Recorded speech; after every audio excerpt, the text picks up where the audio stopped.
Apat na magagandang babae na sina Jay, Hami, Yuna, at Dong ay nagtipon-tipon sa bridal shower ni Dong, ang anak ng Cultural Foundation President. Ang lahat ay tila masaya hanggang sa natuklasan ni Jay, ang abogada, na ang magiging asawa ni Dong ay lihim na nakikipagrelasyon kay Yuna. Ang galit at pagtataksil ay naglagay sa kanilang pagkakaibigan sa bingit ng pagkasira, habang si Yuna ay masayang ipinagmamalaki na siya ay nagdadalang tao sa mismong taong nagtaksil. Ang tunay na gulo ay nagsisimula pa lamang. Kinaumagahan, iniulat sa balita ang pagkamatay ng anak ni Congressman Ki. Siya ay maraming saksak matapos ang pakikipag-date sa apat nating babae. Agad-agad, ang apat na babae ay itinuring na mga suspect at dinala sa istasyon para sa interogasyon.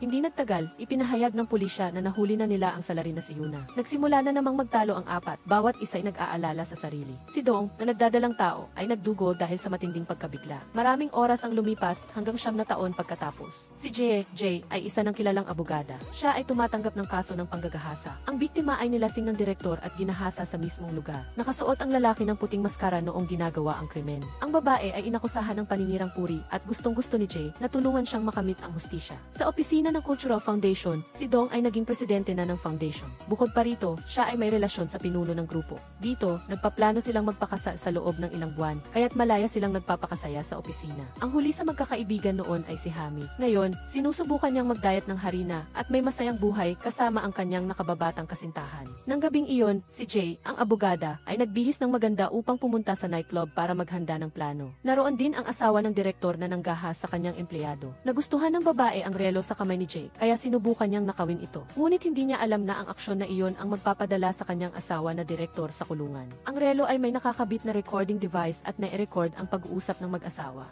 Umalis ang direktor na umamin na ginahasa niya ang empleyado ng malinaw. Nagtapos ang paglilitis at nakamit ng kawawang babae ang hustisya. Nagdiwang ang buong grupo ng pagkapanalo at nagplano na tulungan si Jay na tumakbo bilang kongresista sa susunod na eleksyon. Si Chef Kang, na dating kasintahan ni Yuna, ang babaeng nakulong sa simula ng pelikula, ay ngayon ay nanliligaw kay Abogada Eve. Sa bahay ni Abogada Eve, mayroong maraming bersyon ng iba't ibang maskara. Tila siya ay naghahanda para sa isang malaking plano at ang unang hakbang ay ang makakuha ng pwesto bilang kongresista. Kinabukasan, pumunta si Jay upang makipagkita sa dalawang matataas na opisyal, umaasang makakuha ng tulong mula sa kanila. Ngunit ang dalawang matanda, walang silbi itong mga demonyong mahilig sa laman. Ngayon, si Jay ay mayroon na lamang isang paraan, hanapin ang alkalde. Gusto niyang tulungan itong umakyat sa posisyon ng ministro. Kapalit naman ay umpo si Jay sa posisyon ng alkalde. Gayunpaman, hindi siya gaanong interesado dahil natatakot siyang kapag mas mataas ang posisyon ay masusubaybayan ang kanyang pribadong buhay. Siya mismo ay babaero kaya't ang kanyang asawa ay nagiging may sakit sa pag-iisip at ang kanyang mahal na anak na lalaki ay nalulong sa droga. Sa kabila nito, sinubukan pa rin ni Jay na makumbinsi at pag-usapan ang plano na magtayo ng isang cultural and artistic complex. Iyon ang magiging daan para sa kanilang dalawa na makaupo sa posisyong gusto nila. Ang pag-invest sa konstruksyon ay nangangailangan ng maraming pera at kailangan ang tulong ng dalawa pa niyang matalik na kaibigan. Ang lahat ay naging maayos hanggang sa araw ng pagdiriwang para sa bagong ministro. Inanyayahan niya si Jay sa entablado at hinimok ang lahat na bumoto para sa kanya bilang bagong alkalde. Biglang lumabas ang baliw niyang asawa, sinaksak ang likod ng kanyang asawa kaya namatay ito. Pagkatapos, pinuntahan ni Jay ang baliw na asawa. Balisa siya, ngunit binigyan pa rin siya ng babala na mag-ingat sa isang babaeng nagngangalang Emily. Siya raw ang ugat ng lahat. Sa libing ng ministro, lumitaw ang isang estranghero na nakasuot ng pulang sapatos na may mataas na tako. Ipinakilala niya ang sarili bilang Emily o ang mas pamilyar na pangalan ay Yuna. Opo, nakalabas na siya sa kulungan at mas matapang na siya kaysa dati.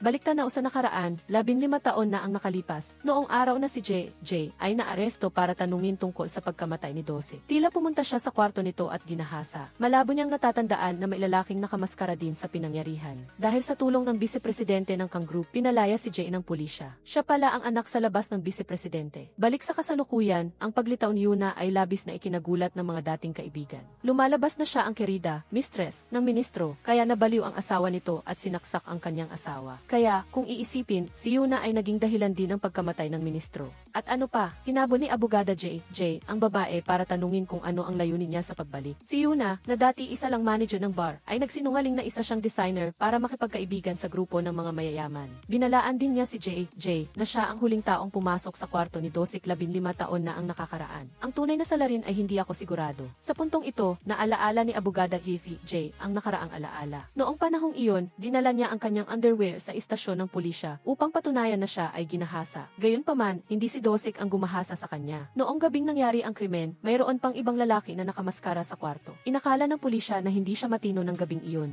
kaya't hindi magiging tumpak ang testimonya. Walang magawa si J, kundi pumunta sa kulungan upang tanungin ang kaibigang si Yuna kung mayroon pang ibang lalaki noong gabing iyon. Ngunit tumatanggi siyang makipagkita sa sinuman. Hindi sumuko si J at naghanap sa internet at sa mga pamilihan araw at gabi upang makita kung mahahanap niya ang uri ng maskara na katulad ng nasa kanyang alaala. Iyon ang dahilan kung bakit napakaraming iba't ibang bersyon ng maskara sa kanyang bahay. Nagpasya siyang hanapin ang taong gumahasa sa kanya at isiwalat ang pagkamatay ni Dosick. Ginamit din ni J ang kanyang pagiging abogada upang hilingin sa pulisya na ibigay sa kanya ang mga kaso na may kaugnayan sa maskara. Tunay na hindi binigo ng langit ang mga nagsisikap. Natuklasan niya ang anak ng alkalde na mayroong maskara na katulad ng hinahanap niya. Sinabi ng binata na iyon ay maskara ng kanyang ama na ibinigay o ginagamit para pumunta sa isang libog na nightclub. Gayunpaman, ang gumahasa sa kanya ay isang batang lalaki, kaya hindi ito maaaring ang alkalde. Nagduda siya na ang salarin ay nasa loob din ng nightclub na iyon. Mula noon, humanap si Jay ng paraan upang makalapit sa alkalde at binuo ang ideya na pumasok sa larangan ng politika. Ito lang ang paraan upang mabilis na matagpuan ang salarin. Upang makamit ang kanyang layunin, kailangang magbago si Jay at maging napakaganda. Bukod pa rito, kailangan niyang maging isang sikat na abogada upang magkaroon ng plataporma para sumulong pa. Pagkatapos ng matagal na pagbabalik-tanaw, bumalik si Jay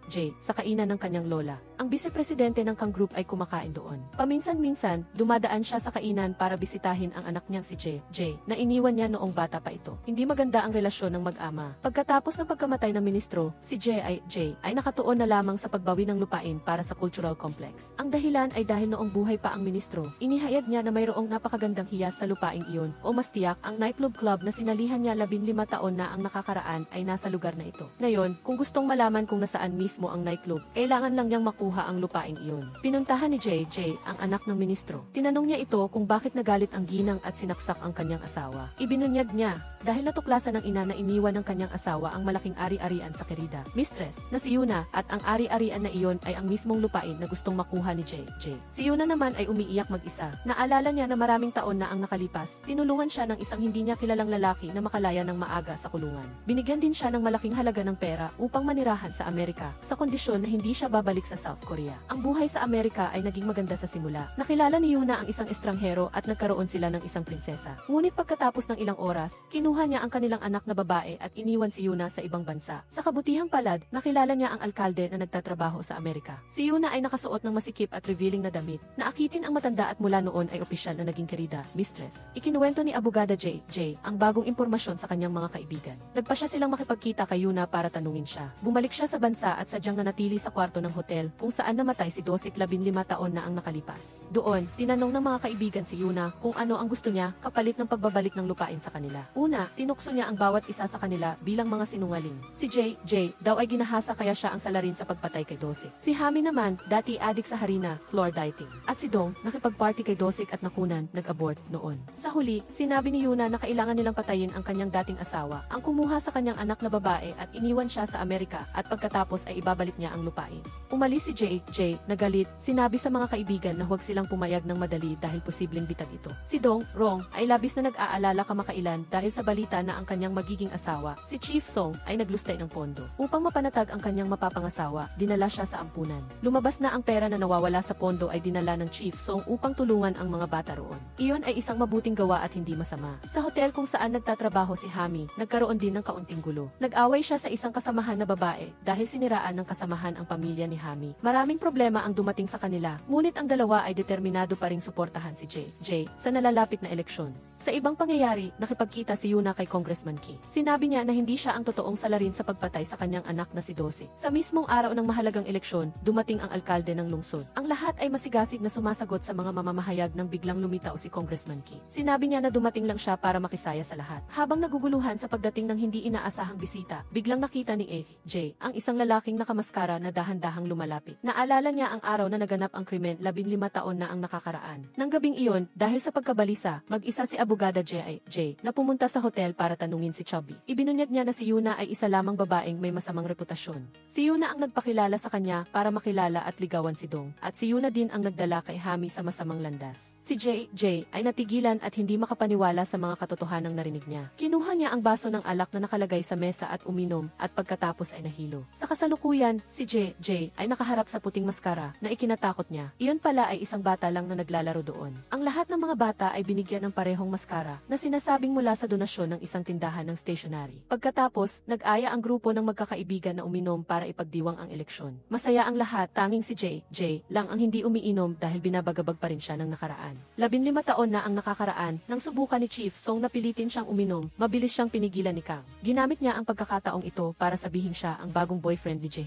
Pagkatapos ng press conference, hinarang ni Yuna si Congressman Ki. Nalaman niya na siya ang lalaking nagbigay ng malaking halaga ng pera para paalisin siya sa Amerika. Ngayon, gusto niyang makipagtulungan si Congressman Ki sa kanya sa ilang bagay, kung hindi, ang pagkamatay ng kanyang mahal na anak na si Dosik 15 taon na ang nakakaraan ay hukayin, na hindi magiging pabor sa nalalapit na pagtakbo ni Congressman Ki sa pagkapangulo. Pagkatapos ng pagliligtas sa inuman, pinuntahan ni J si Kang para magpasalamat. Ibinahagi niya na siya ay medyo sensitibo kamakailan sa lahat ng bagay, dahil ang statute of limitations ng 15 taong kaso ay malapit nang matapos. Habang ang dating grupo ng magkakaibigan ay naglalaro at umiinom, si Yuna ay nasa parke, pinapanood ang kanyang anak na babae mula sa malayo. Hindi siya naglakas loob na lumapit sa kanyang anak kahit na gusto niya itong yakapin, dahil ayon sa ministro noong nabubuhay pa, ang dating asawa ni Yuna ay hindi basta-basta at mayroon pang sumusuporta sa likod. Kung maglalakas loob siyang magpakita ay napakadelikado. Pagkatapos ng party, umuwi na ang lahat. Si Dong Rong ay nagulat kay Chief Song sa hapunan ngayon dahil hindi niya ito nakita na nagbibiro, naglalaro at tumatawa ng ganoon. Hindi rin siya masaya nang makita niyang naging magkarelasyon sina J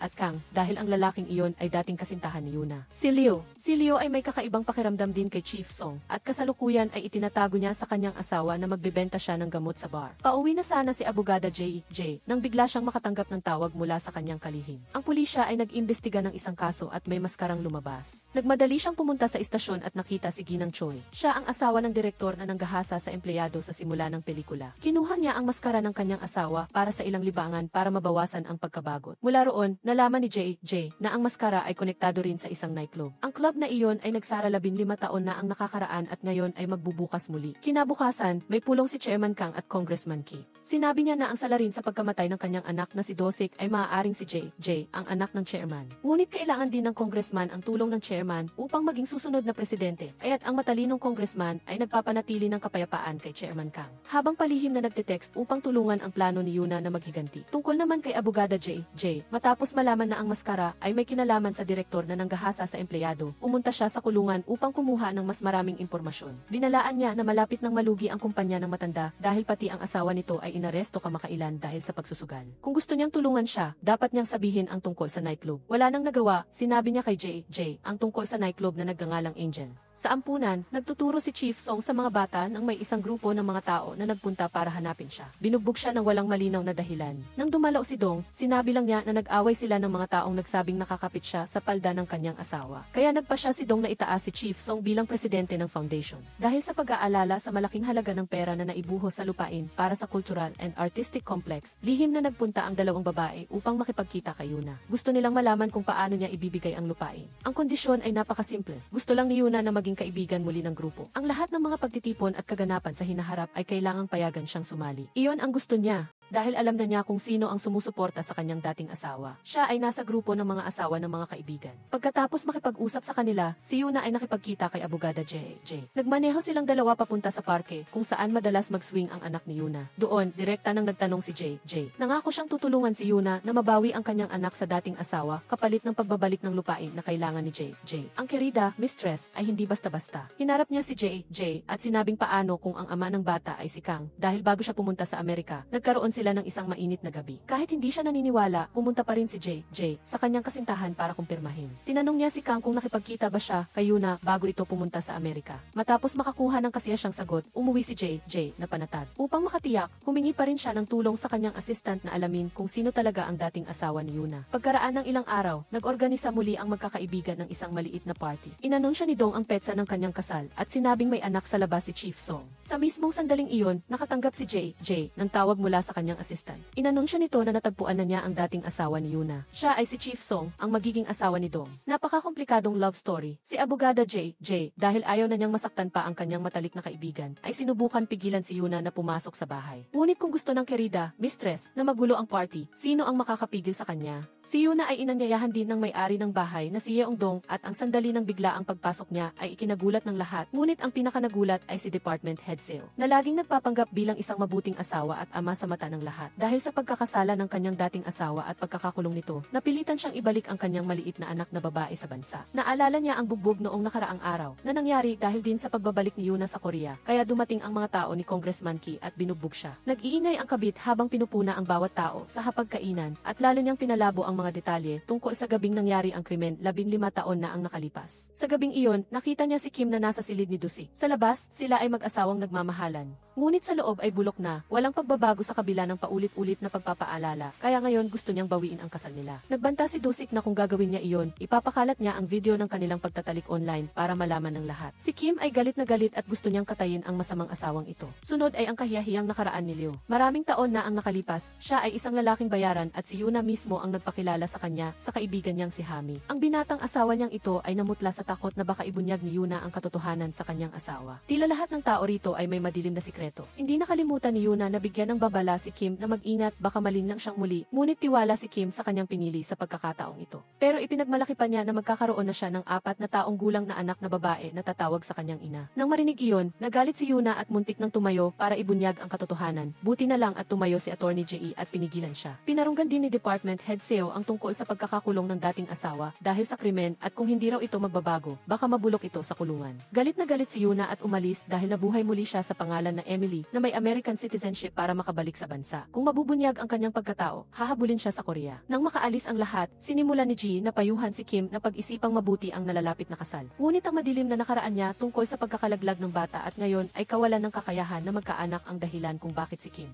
ay wala nang mas magandang pagpipilian pa kundi si Department Head Seo. Si Kang, habang papunta sa party, ay nakita si Yuna na umiiyak sa labas ng pinto. Kahit paano, dati siyang kasintahan kaya tinulungan niya ito at inihatid sa isang kainan. Tinanong ni Yuna kung maaari pa ba silang magkabalikan tulad ng dati. Tumanggi si Kang kaya umalis si Yuna sa galit. Ang eksenang iyon ay hindi sinasadyang nakita ni Ji. Kinabukasan, pumunta si Kang sa law office para hanapin si Ji dahil hindi niya ito matext o matawagan. Ikinuwento niya ang tungkol sa pagkikita nila ni Yuna at humingi siya kay Ji na maniwala sa pag-ibig niya para sa kanya at huwag magkamali ng pagkaunawa. Pagkatapos makipag-usap sa kasintahan, pumunta si Ji sa ampunan para makipagkita kay Department Head. Tinanggihan niya na sadyang niloko niya si Kim. Sinabi niya na natatakot lamang siyang masaktan ang damdamin ng kanyang magiging asawa kaya hindi niya masabi na dating asawa niya si Yuna. Hiniling din niya kay Ji na tulungan siyang pigilan si Yuna sa paggawa ng kalokohan upang maging maayos ang kasal sa loob ng ilang araw. Nang marinig ito, nilapitan din ni Ji si Yuna para makipag-ayos at hiniling sa kanya na ibigay ang lupain sa kanya. Kung hindi, ay dedemanda niya ito bilang kabit na sumisira ng pamilya. Bukod pa rito, ay dedemanda rin niya si Yuna para sa pagkuha ng mana dahil namatay na ang anak ni Minister Yoon. Pinakamahusay na makipagtulungan si Yuna, kung hindi, magiging mahirap siyang makita ang kanyang anak na si Nana sa hinaharap. Kinabukasan, dumating ang mga matalik na kaibigan para kumuha ng mga larawan at subukan ang wedding dress kasama ang ikakasal.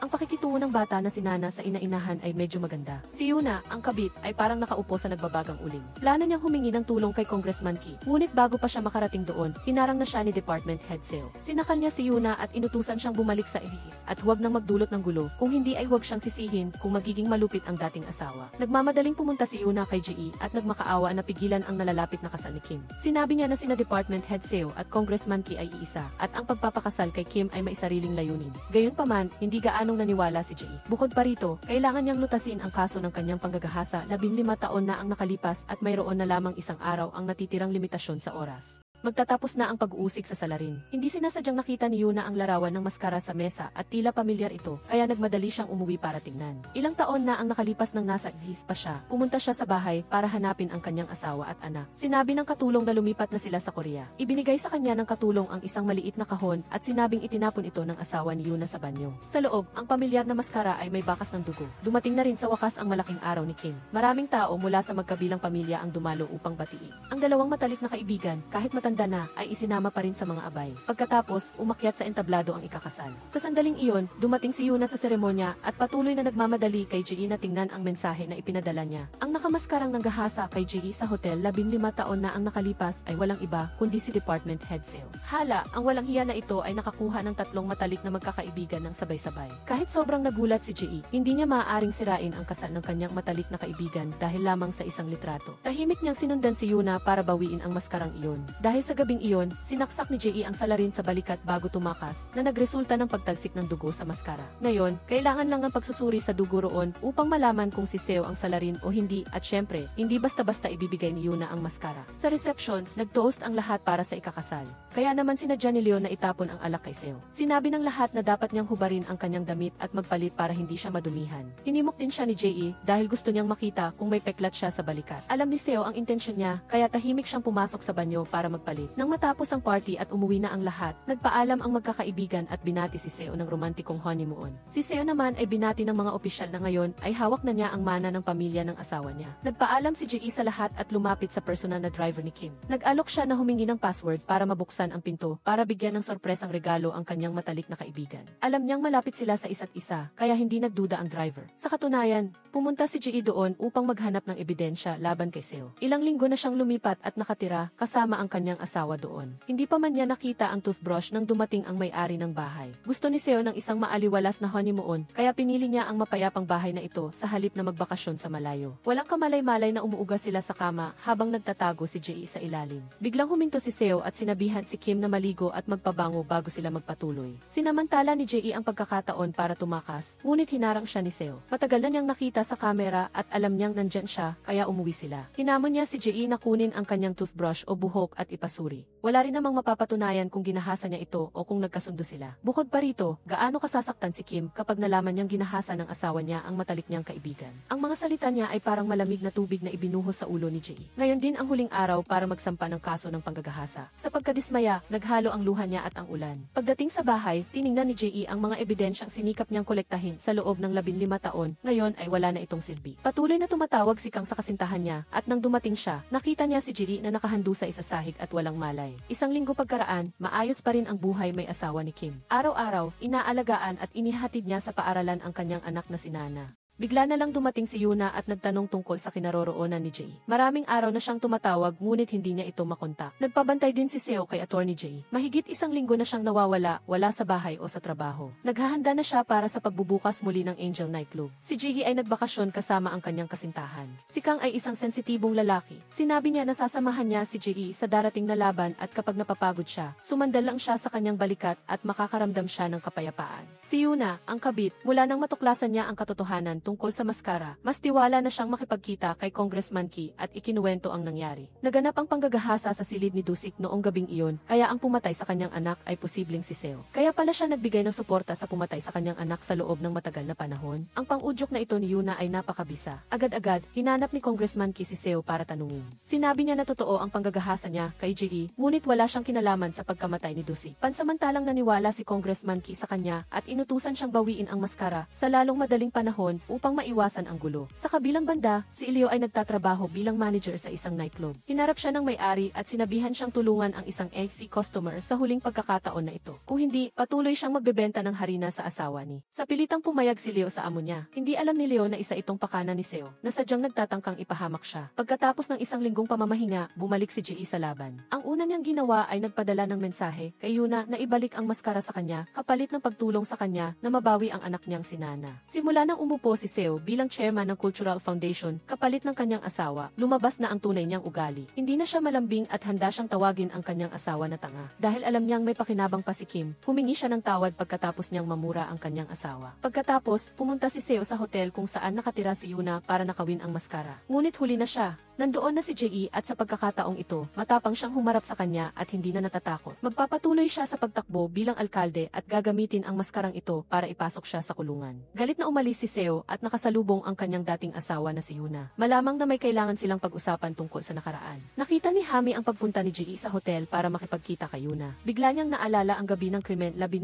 taon na ang nakalipas. Noong gabing iyon, dahil nag-crave siya, pumunta siya sa silid ni Dusik para humingi ng harina. Tinukso siya nito at kinutya ang pagtatrabaho ng kanyang ina sa isang bar. May nakita siyang kutsilyo sa sahig at pagkatapos ay tumakbo siya palabas ng hotel na may gulat na mukha. Pinaghihinalaan na sinaksak ni Ji si Dusik at lihim na nakikipagsabuatan kay Yuna. Kaya pumunta si Hami at nagsumbong kay Kim para makapagplano sila ng aksyon. Sa hotel, nag-uusap pa rin sina Yuna at Ji tungkol sa kaso. Ikinuwento ni Yuna kay Ji kung paano niya hindi sinasadyang nakilala si Seo sa Amerika. Nagkaroon sila ng one-night stand at ipinanganak si Nana. Gayunpaman, ang walang hiya na iyon ay pinuno ng isang prostitution ring at nagbebenta ng harina sa IF. Ginamit niya ang account ni Yuna para sa mga transaksyon, kaya't nagkamali ang pulisya at ikinulong siya. Ang pagkakaroon niya ng relasyon sa tatlong magkakaibigan ay hindi aksidente. Nagpa siya ang dalawang babae na magtulungan sa loob at labas upang ilantad ang lahat. Nakipagkita si Seo sa katulong ni Congressman Ki. Sinabi niya na kailangan nilang humanap ng paraan para pigilan si Ji na maging alkalde. Kung hindi, madaling malalantad ang tungkol sa Mascara at Angel Nightclub. Kaya naman, ang mga pagpupulong ni Ji para makahikayat ng suporta para sa pagiging alkalde ay hinaharangan ng matandang congressman. Nagkita ang dalawang matalik na kaibigan para kumain at mag-usap tungkol sa lupain. May notebook si Hami na naglalaman ng mga tala tungkol sa money laundering ni Jaeyoung sa bar ng kanyang ina. Ito ang magiging kahinaan ni Jaeyoung kung sasakmalin niya ang lupaing mag-isa. Sa sandaling ito, naatasan si Leo na pumunta sa isang hotel para makipagkita sa ST customer. Nakita ang eksenang iyon ng babaeng madalas niyang kaaway ni Hami. Pagkatapos makipag-usap sa kaibigan, plano ni Kim na sunduin ang kanyang anak na si Nana, ngunit ang chairman. Ang dinala ni Seo ang bata at dinala sa parke para makipagkita kay Yuna. Nangako siyang pagtatagpuin ang mag-ina sa kondisyon na ipaalam ni Yuna sa kanya ang anumang kilos ni Attorney Ji. Ang dalawa ay gumagamit sa isa't isa para sa sarili nilang kapakinabangan. Dahil sa paulit-ulit na paghadlang ni matandang Congressman Ki, napilitan si Ji na humingi ng tulong kay Congressman Kim na malibo. Kailangan niya ng taga-suporta sa likod niya para makapasok sa posisyon ng alkalde. Inihayag ni Ji sa press conference na magtatayo siya ng isang cultural complex sa sandaling manalo siya sa halalan. Nangako siyang babahaginan ng kita ng complex si matandang Congressman Kim, kapalit ng pagtulong nito na makipag-ugnayan sa media para magpakalat ng mainit na balita para sa kanya. Ang balitang iyon ay tungkol kay Chairman Seo na lalahok sa halalan para sa pagkaalkalde ng lungsod ng Jeon. Kailangan niyang sumakay sa barkong ito upang maging kalaban niya. Pagkatapos ng maraming araw na hindi pagkikita, nagbago ang mga mukha ng magkakaibigan. Dahil ayaw niyang ilagay sa panganib ang dalawa niyang kaibigan, ipinahayag ni Ji na hindi na siya makikipagtulungan sa kanila sa proyekto ng pagtatayo ng cultural complex. Galit na galit si Hami, inakusahan si Ji na nilabag ang kanyang pangako at hinila si Kim palayo. Kararating lang din ni Yuna at nasaksihan ang eksena. Sinabi niya na nakakuha siya ng impormasyon mula sa isang lalaking bayaran sa Angel Nightclub. Minsan sa isang buwan, itinakda nila ang ika-negatibo 18 upang magdaos ng isang orgy party para lamang sa mga miyembro. Nagbigay ng impormasyon si Yuna kay Ji at umasa siyang mabilis niyang mababawi ang kanyang anak. Ang plano ni Ji ay kalahating matagumpay na. Ang susunod na hakbang ay pukawin si Seo para tumakbo siya bilang alkalde. Tinukso niya ito na isa lamang siyang gold digger, mababa ang pinagmulan at isang lalaking bayaran na laos na. Siyempre, ang mga salitang iyon ay ikinagalit ni Seo. Tinawagan niya si Congressman Ki para humingi ng suporta sa kanyang kampanya. Si Kang, mula nang malaman niyang ipinaglalaban ng kanyang kasintahan ang hustisya, ay gusto ring tumulong. Nakipagkita siya kay Yuna at hiniling na sabihin niya ang lahat ng alam niya tungkol sa namatay na si Dusik. Sinabi ni Yuna na si Dusik ay isang adik at playboy na mahilig mag-party. Gayunpaman, pumupunta siya sa ampunan ng pamilya ni Kim tuwing katapusan ng linggo upang magbigay ng charity. Nang marinig ito, agad na nagmaneho si Kang papunta roon. Sa daan, hindi sinasadyang nabangga niya ang isang high school na babae. Nang makita niya ang panyong may parehong pattern tulad ng sa Mascara, nataranta ang babae. Sa panig ni Ji, natuklasan niya na ang Angel Nightclub ay nagdadala ng malaking dami ng mga kahon. Pinaghihinalaan niyang harina iyon kaya nag-report siya sa pulisya para sa isang raid. Ngunit pagkatapos maghalughog, wala silang nakitang kahinahinala. Sa pag-aakalang ang lugar kung saan nila itinatago ang mga kalakal at nagtitipon ay ang ampunan, nagtungo doon si Ji kasama ang pulisya kinagabihan. Ang lahat ay excited na mahuli ang lihim na nightclub sa akto. Ngunit pagdating nila doon, ang nakita lamang nila ay ang mga bata na nagsasanay ng dula kasama si Seo. Pinagalitan si Attorney Ji ng direktor ng department dahil sa maling pag-ulat at pag-aksaya ng pagpapakilos ng puwersa. Lumalabas na alam na ni Seo ang tungkol sa pagkuha ni Yuna ng impormasyon mula sa waitress sa bar, kaya binaliktad niya ang plano at binigyan si Ji ng isang surprise. Tinawagan ni Seo si Yuna at ipinahayag na dahil sinaksak niya siya sa likod, huwag na siyang umasa na makikita pa niya ang kanyang anak na si Nana. Hindi alam ng walang hiya na iyon, habang abala siya sa pagpaplano, palihim nang nakita ni Yuna ang kanyang anak sa parke, at nakita ni Kim ang eksenang iyon. Sa ospital, dinala ni Kang ang high school na babae na nabangga niya para bigyan ng pangunang lunas. Iniisip niya kung bakit nagulat pareho si Jay at ang estudyanteng babae nang makita ang panyo. Ibinigay niya ang kanyang cellphone number sa babae at bumalik siya sa ampunan. Doon, nakilala ni Kang si Seo. Sa isang maikling pag-uusap, nalaman ni Seo na gusto ni Kang na malaman ang tungkol sa pagkamatay ni Dusi. Kinabukasan, nalaman ni Kim na tumanggap ng pera ang yaya mula kay Yuna para makita niya ang kanyang anak na si Nana, kaya pinaalis niya ang yaya at pinamahalaan ang mga gawain sa bahay. Tinanong ni Kim ang kanyang asawa kung naaalala pa niya ang kanyang dating asawa, kung nakalabas na siya sa kulungan at kung ano na ang ginagawa niya. Iniiwasan ni Seo ang tanong at sinabihan si Kim na maghanda para dumalo sa press conference kasama niya. Sa ampunan, nagdaos ng press conference si Seo at Congressman Ki para pag-usapan ang pagtakbo ni Seo bilang alkalde. Sadyang pinili niya ang lugar na ito para pukawin ang simpatya ng publiko para sa mga bata at para makakuha ng boto. Nagulat din si Kim nang tanungin siya ng mga reporter at hiniling siyang sumagot. Dati, sinuportahan niya si Attorney Jay sa pagtakbo bilang alkalde. Ngayon, binago niya ang kanyang isip at sinusuportahan ang kanyang asawa. Sinabi ni Kim na susuportahan niya lamang ang sinuman na magdadala ng benepisyo sa mga mamamayan ng lungsod. Dumalo rin sina Attorney Jay at Yuna sa press conference upang makisali. Naghinala siya na ang ampunan na ito ay ang Angel Nightclub, kaya naglakad-lakad siya upang alamin ang katotohanan. Hindi mapakali si Congressman Ki, kaya inutusan niya ang kanyang assistant na palihim siyang sundan. Sa pagtatago sa kabinet ng mga bata, hindi sinasadyang narinig ni Jay ang pag-uusap nila tungkol sa mga anghel. Samantala, nagkita naman sina Yuna at Dong sa palikuran. Inihayag na ng dalawa ang kanilang mga lihim. Hindi pinansin ni Dong ang nakaraan, nagpumilit lang siyang panatilihin ang kanilang kasalukuyang masayang pamilya. Binalaan naman ni Yuna si Dong na mag-ingat sa mapagpanggap na asawa dahil may masama itong intensyon sa kanya. Matapos ang press conference, umuwi na rin ang abogadong si Jay. Pumunta siya sa isang tindahan ng laruan malapit sa bahay ampunan at nakiusap sa may-ari na ipadala ang regalong ito sa isang batang babae na nagngangalang Aji na nasa ampunan. Sa kabilang banda, humingi ng tulong si Kang sa kanyang tunay na nakatatandang kapatid upang alamin ang impormasyon tungkol sa pagkamatay ni Dusik 15 taon na ang nakalipas. Kung papayag ang kanyang nakatatandang kapatid na tumulong, handa si Kang na talikuran ang kanyang mana sa ari-arian ng pamilya. Hindi mapakali si Song tungkol sa nalalapit na eleksyon, kaya't pumunta siya upang makipagkita sa may-ari ng amusement park chain na siya ring ina ni Hami upang humingi ng tulong. Gusto niya ng karagdagang suporta at malaman kung ano ang kahinaan ni Jay. Pagkatapos mag-usap, umuwi si Song sa kanyang asawa. Nagulat si Rong nang makita niyang bumalik ang inalalang tanging dahil pinalayas niya at sinabing iyon daw ay ideya ng kanyang asawa. Anya, may kapansanan sa paa si Rong kaya't mahihirapan siyang alagaan si Nana ng mag-isa. Galit na sinabi ni Rong ang dahilan kung bakit niya pinalayas ang inalala. Palihim nitong dinala ang kanilang anak upang makipagkita sa isang estrangherang babae. Sa kabilang banda, hindi nagulat o naawa si Song sa kanyang asawa. Sa halip, iminungkahi pa nitong magpunta kay Jay at mag-iyak para humingi ng awa upang matulungan siyang makakuha ng posisyon ng alkalde. Kung hindi, ang kaligayahan ng pamilyang ito ay masisira anumang oras. Pagkasabi nito, umalis siya at hindi nakalimutang paalalahanan ang alalay na bantayan ang bawat galaw ng kanyang asawa. Dahil sa inosenteng takot na mawala ang kanyang asawa at anak, napilitang lumapit si Dong kay Jay. Siya ay lumuhod at nagmakaawa kay Jay na huwag gumawa ng anumang bagay na makakaapekto sa kanyang kaligayahan. Nakita ito ni Yuna at nag-alala na baka hindi natulungan ni Jay siyang mabawi ang kanyang anak na si Nana. Naalala niya ang sinabi dati ni Congressman Ki na tumakas si Yuna papuntang Amerika matapos bigyan ng amnestia.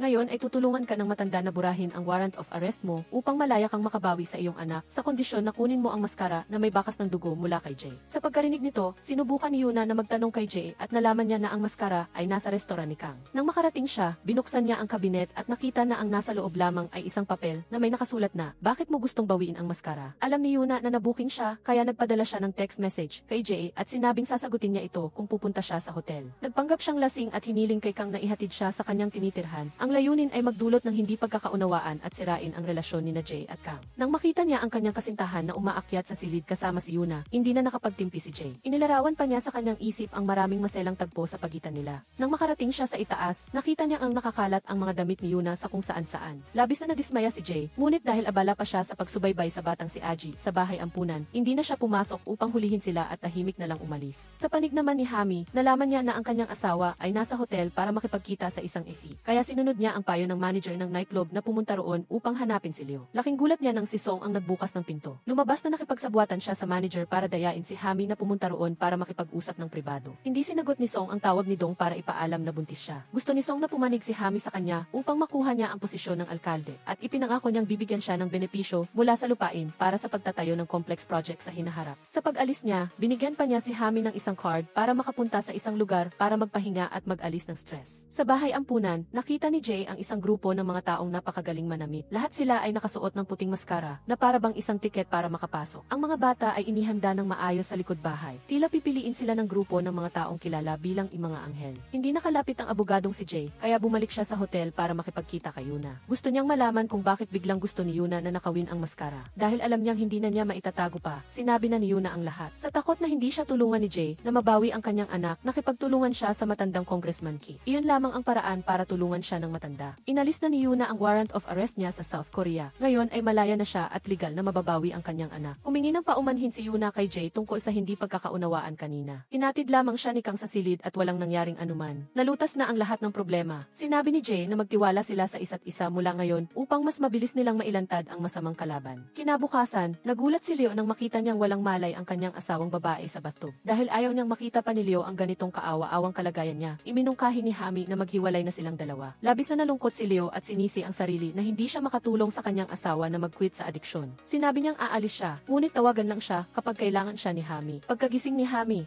nang medyo maging maayos siya, nakatanggap siya ng text message mula kay Song. Noong gabi, habang nalulunod siya sa kalasingan, na video si Hami sa kanyang kaawa-awang kalagayan. Nagbanta si Song na dapat niyang ibigay ang notebook na naglalaman ng mga transaksyon sa money laundering ni Jay o ipapakalat niya ang video sa kanyang ina at sa manager ng hotel kung saan nagtatrabaho si Hami upang malaman ng buong mundo ang Ki. Maruming mukha ng isang babaeng pusa. Habang nababahala si Hami sa masamang tao na si Song, dumating si Dong upang bisitahin siya. Pumunta siya upang ipagyabang kay Hami ang tungkol sa kanyang pagbubuntis, ngunit nakita niya na hindi maganda ang hitsura ng kanyang kaibigan. Nang tanungin niya, nalaman niyang nag-away sila ni Leo. Sa galit, hindi na napigilan ni Hami ang sarili at sumigaw kay Dong, "Dahil sa mabait mong asawa kaya ako nagkakaganito. Napakatanga ko sa loob ng mahabang panahon. Laging napagsasamantalahan at napapaikot ng hindi man lang nalalaman." Labis na nagulat si Dong sa reaksyon ng kanyang matalik na kaibigan, kaya't pag-uwi niya ng gabing iyon, tinanong niya agad si Song kung anong nangyari kay Hami. Sinabi ni Song na alam ni Hami ang kanyang sikreto, na may panahon pala na nagtrabaho rin siya bilang gigolo sa nightclub. Para itong kidlat kay Dong, hindi niya inasahan na ang kanyang warang asawa ay may maruming nakaraan. Ngunit kalmado lamang si Song at parang normal lang. Sa restoran ni Kang, nandoon si Leo. Pinalayas siya ng kanyang asawa kaya wala siyang matuluyan. Sinabi niya na napilitan siyang magtrabaho bilang manager sa bar dahil ayaw na niyang magbenta pa ng droga ang manager kay Hami kaya sinunod niya ang utos. Sa sandaling iyon, sinabi ni Jay na ang utak sa likod ng lahat ay si Song. Kinabukasan, pinuntahan ni Jay si Congressman Ki upang makipag-ayos. Alam niyang gusto ng matanda na mabawi ang maskara upang gawin itong kadena para kay Song. Kapag hawak na niya ang lihim ni Song, hindi na siya mangangahas na kalabanin si Congressman Ki. Gayunpaman, pumunta siya ngayon upang mag-abot ng imbitasyon kay Congressman Ki na dumalo sa charity night para sa mga babaeng biktima ng panggagahasa sa lungsod na nangangakong maraming sorpresa para sa mga panauhin. Ang mga imbitasyon ay ipinamahagi din sa mga matalik na kaibigan at matataas na opisyal.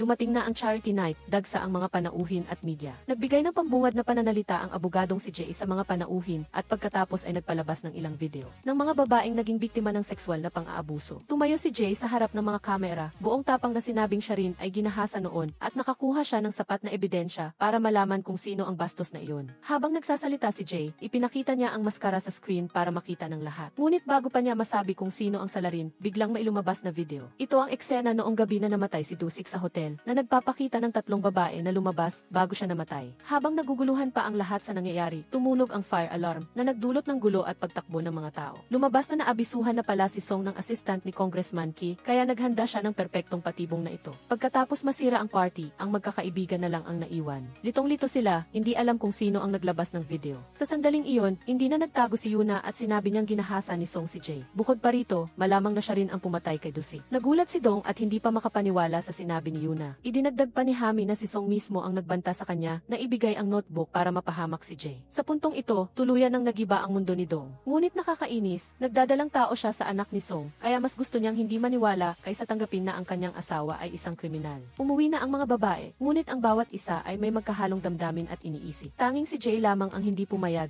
na maging mahina. Nagpaplano siyang magbalakayo upang makapasok sa pinagtataguan ng mga demonyong nakamaskara. Noong gabing iyon, pumunta si Jay sa bahay ampunan at inakay siya sa isang madilim na basement. Napakahigpit ng seguridad dito. Lahat ng electronic device ay siniyasat at kinumpiska. Palihim na pumunta si Jay sa security room at nakita niya na maraming nakakalat na surveillance camera. Bago pa siya makagawa ng anuman, biglang pumasok si Song. Mabuti na lang at mabilis na nakopya ni Jay ang mga file sa computer doon. Nagmadali siyang tumakbo sa isang sulok upang magtago. Naramdaman ni Song na may mali sa gilid at nagtangka siyang mag-imbestiga. Ngunit tumawag ang security at nagulat na may nangyaring gulo sa lobby. Ang mga bisita ay umiinom ng alak. Katapos inuman ay bigla na lang silang natumba at nawalan ng malay. Plano iyon ni Jay upang makatakas pagkatapos niyang gawin ang dapat niyang gawin. Palihim siyang naglagay ng nerve-paralyzing drug sa alak ng mga taong iyon. Napakatalino ni Song at naramdaman niyang may mali. Tiningnan niya muli ang mga kamera at natuklasan na si Jay at walang iba ang pumasok doon. Nagmamadali siyang humabol, balak hulihin at parusahan si Jay. Ngunit dumating ang assistant ni Jay sa tamang oras at sinundo siya, kaya nakatakas sila mula sa bahay ampunan. Nagmamaneho pa rin si Song at pilit na hinahabol sila. Pagkaraan ng ilang sandali dahil sa banggaan sa trapiko, napilitan siyang bitiwan ang paghahanap. Nakahanap na ng ebidensya ang abogadong si Jay. Agad siyang pumunta kay Kang para maghanap ng solusyon. Pagkatapos ng ilang sandaling pag-aaral, nalaman ni Kang na lahat ng transaksyon sa bahay ampunan ay nakapangalan kay Dong. Ibig sabihin, kahit isumbong pa sa pulis, si Dong ang makukulong at hindi ang bastos na iyon. Ngayon, ang tanging paraan ay humanap ng testigo na direktang tutukoy kung sino ang may-ari ng nightclub para lang mabago ang sitwasyon. Biglang naalaala ni Kang ang estudyanteng babae sa bahay ampunan na iniligtas niya noon. Agad na nagpresenta si Jay na makipag-usap sa bata para kumbinsihin siyang tumestigo. Sa panig naman ni Song, nag-iinit na siya sa galit. Inutusan niya ang kanyang mga tauhan na pansamantalang isara ang nightclub at alisin ang lahat ng bakas at ebidensya para manatiling kalmado. Kailangan niyang hanapin ng paraan upang mapakialaman ang abogadong si Jay muna. Siya ay nababagabag, kaya hindi niya sinasagot ang tawag ni Yuna. Tumawag si Yuna para ipaalam na isinugod si Nana sa emergency room. Masakit ang tiyan ng bata at na-diagnose ng doktor na may biliary tract inflammation. Si Dong naman ay nakahiga sa ospital para magpagaling kaya wala siyang alam sa nangyayari sa bahay. Pagkaraan ng mahabang panahon, dumating si Song sa ospital upang bisitahin ang kanyang anak. Nagmakaawa si Yuna na ibalik na sa kanya si Nana, ngunit gusto pa rin ng bastos na ito na gamitin ang imahe ng bata sa nalalapit na eleksyon. Pagkatapos, binisita niya si Dong sa ospital. Siya ay nagpanggap na nagmamalasakit sa kanyang asawa at sa kanilang ipinagbubuntis na anak. Niyaya ni Song si Dong na magtiwala ng walang pasubali sa kanyang asawa.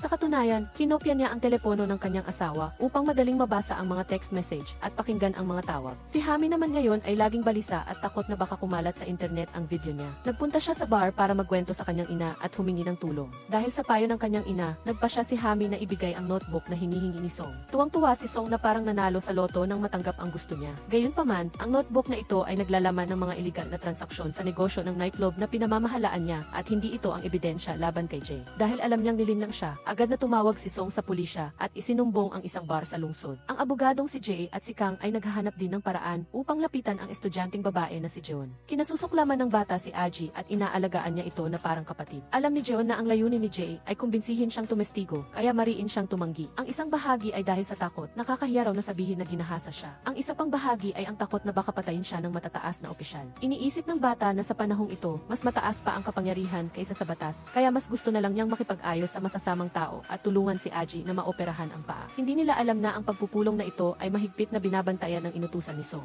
Inutusan ni Song na suriin ang mga gamit ng mga bata kung mayroong anumang kahina-hinala. Ang kanang kamay ni Jay na si Kang ay patuloy na nag-aaral ng mga dokumento tungkol sa kaso 15 taon na ang nakalipas. Natuklasan niya isang napakahalagang clue sa photo ng crime scene. Sa loob ng silid ni Dusik noong panahong iyon, mayroong talagang dalawang nakatagong kamera. Isa ay kinuha ni Song at ang isa naman ay naiwan lang ang kamera, ngunit wala na ang memory card. Kaya, saan napunta ang memory card na iyon? Samantala, nagtungo si Abogada Jay upang makipagkita kay Congressman Ki upang kumbinsihin siyang sumama sa kanyang panig. Sinabi niya na hawak na niya ang mga dokumento tungkol sa Angel Nightclub. Tiyak na may kinalaman din si Congressman Ki, kaya kung ayaw niyang mamatay kasama ni Song, utusan niya ang mga AFC client na umalis na sa nightclub. Agad na nakatanggap ng maraming tawag si Song. Lahat ay galing sa malalaking presidente na natatakot na mabunyag ang kanilang pagkakakilanlan, kaya sabay-sabay silang umalis sa nightclub. Nawalan siya ng malaking pinagkukunan ng kita, kaya naman labis siyang nagalit. Si Nana, ang kanyang anak, ay nasa kritikal na kondisyon at kailangan ng liver transplant sa lalong madaling panahon. Gustong mag-donate ni Yuna ng kanyang atay para iligtas ang kanyang anak, ngunit hindi pinayagan ni Song dahil kailangan niyang isapubliko ang pagkakakilanlan ng donor at recipient. Kung gagawin niya iyon, para na ring sinabi niya sa buong mundo na si Yuna ang dati niyang asawa. Parang baliw na si Song ngayon. Wala siyang pakialam sa iba kundi sa panalo niya bilang alkalde. Agad niyang naisip ang kanyang trump card na si Hami. Kailangan niyang pilitin si Hami na ibigay ang notebook na nag-aakusa kay Abogada Jay ng money laundering para mabago ang sitwasyon. Kung hindi pa rin ibibigay, pupunta siya sa hotel at sasabihin sa lahat na ang vice director na si Hami ay isang adik sa loob ng 15 taon. Bukod pa rito, ipapakulong din niya si Leo dahil sa pagbebenta ng pinaghihinalaang iligal na sangkap sa bar. Sinabi rin ni Song ang katotohanan tungkol sa taong nagtulak kay Hami sa masamang landas. Hindi raw si Yuna ang may kagagawan, kundi ang kanyang asawa na kasama niya sa loob ng mahabang panahon. Parang gumuho ang mundo ni Hami nang marinig ang mapait na katotohanan. Habang nagmamaneho, nakatanggap si Abogada Jay ng text message mula sa kanyang matalik na kaibigan na si Dong. Sabi sa mensahe, pumunta raw si Jay sa pinanggagalingan ng signal upang mag-usap dahil kailangan niya ng tulong ni Jay sa oras na iyon. Dahil sa pag-aakalang kailangan siya ng kaibigan, walang pag-aalinlangan siyang nagmaneho papunta sa bahay ampunan. Pagdating ni Jay, sinundan niya ang signal pababa sa basement kung saan matatagpuan ang Angel Nightclub na pinagdausan ng party ilang araw na ang nakalipas. Ngayon, isa na itong tumpok ng mga guho. Sinadya nilang dayain si Jay na pumunta roon, saka ikinulong siya sa loob. Sa bahay ampunan, nag-uusap sina Jeon at ang kanyang nakababatang kapatid na si Aji tungkol sa kanilang kinabukasan. Inosenteng sinabi ni Aji na gusto niyang lumaki na maging kasing ganda ng kanyang ate para payagan siya ng direktor na makipagkita sa mga anghel. Sa gayon, makakakuha siya ng maraming pera para maoperahan ang kanyang paa. Nag-alala si Jeon na baka mapunta sa masamang landas ang mahal niyang kapatid, kaya nag-alinlangan siya at naisipang tawagan si Kang. Nakita ng dalawang bata si Abogada Jay na bumaba sa basement. Matapos magpanggap si Song na si Dong para magpadala ng text message para dayain si Jay na pumunta roon, inutusan niya ang kanyang mga tauhan na itali si Jay. Ikinalungkot ni Song na si Yuna sana ang uminom ng alak at maabuso 15 taon na ang nakalipas. Sinabi niya na dahil kay Jay kaya si Dusik ang nagdusa. Pagkatapos, natakot si Dusik na baka tumakas si Yuna at isumbong sa pulis ang nangyari sa hotel, kaya nagkaroon ng gulo at pinilit si Song na umako ng kasalanan. Ngayon, plano ng bastos na iyon na ulitin ang panggagahasa 15 taon na ang nakalipas kay Jay. Inutusan niya ang kanyang mga tauhan na turukan siya ng gamot upang madaling maisagawa ang kanyang balak. Samantala, nakatawag na si John kay Kang. Pumayag siyang tumestigo at ipinaalam din niya kay Kang na nasa bahay ampunan si Abogada Jay. Nag-aalala na may masamang mangyari sa kanyang kasintahan, nagmadaling nagmaneho si Kang para iligtas siya. Naisip niyang tawagan din ang chief ng police department para samahan siya. Pero dahil sa isang beses na fake report, hindi na siya naniwala. Sa ospital, balisang-balisa si Yuna sa pag-aalala para sa kanyang anak kaya gusto niyang puntahan si Dong. Ngunit pinigilan siya ng mga gwardiya at staff. Tinawagan pa nila si Song para ayusin ang sitwasyon. Napilitan si Song na umalis sa bahay ampunan. Sa puntong ito, lubos na ring napagod si Jay. Nakipagbuno siya sa lalaking nakamaskara at pinatulog ito. Si Jay naman ay nawala na rin ng malay dahil sa matinding pagod. Sinamantala ni Jeon ang pag-alis ni Song at dinaya ang kanyang mga tauhan na pumasok sa silid at sinubukang patulugin siya. Ngunit paano makakayanan ng lakas ng isang babae ang isang lalaki? Mabuti na lamang at dumating si Kang sa tamang panahon at agad silang nagtulungan para iligtas ang abogadong si Jay. Nagpunta naman si Song sa ospital para kausapin si Yuna at pumayag siyang magbigay ng atay para mailigtas ang anak bilang si Emily. Kapalit nito ay makukuha niya ang lupain para itayo ang cultural complex. Pagbalik niya sa ampunan ay nabalitaan niyang naligtas na si Lee Ishay at kasalukuyan siyang ginagamot sa ospital at wala pa ring malay. Sinabi ng doktor na dahil sa pagturok sa kanya ng laso ng isdang puffer kaya kailangan pa siyang bantayan ng matagal. Dumalao si Song kay Jung at kinailangan niya itong papirmahin sa ilang papeles para isara ang ampunan. Nang magtanong si Jung tungkol sa anak ay nagsinungaling pa rin siya na nagbabakasyon ito kasama ang tiyahing katulong.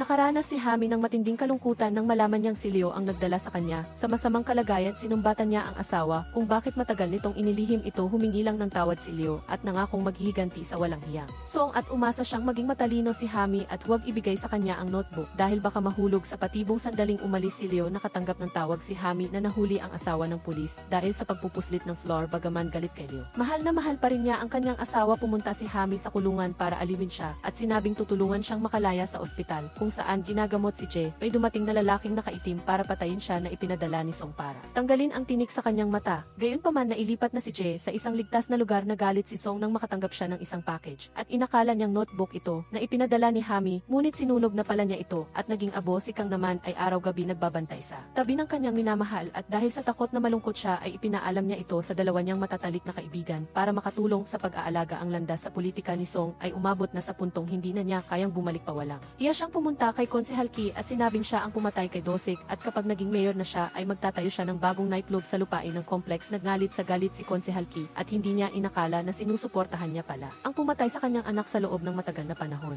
Ang may-ari naman ng bar ay nagagalit nang marinig niyang ipinahiya ni Song ang kanyang anak na si Hami sa buong hotel bilang isang hostess. Sa bakura ng bahay ni Kang nagpupulong ang magkakapatid kung paano haharapin si Song nang biglang dumating si Jung dahil ibinigay ni Hami ang address dito. Dahil sa maraming masakit na pangyayari na tauhan na ngayon si Jung, alam niyang sinamantala ni Song ang buhay ng kanyang anak na si Nana para ipagpalit sa lupain, kaya sinasamantala din ba niya ang bata sa sinapupunan ni Jung sa hinaharap. Dahil sa naisip na iyon, nagdesisyon siyang makawala sa walang hiyang lalaking iyon. Ang apat na babae ngayon ay may iisang layunin, ang patayin si Song. Kinabukasan biglang lumabas si V.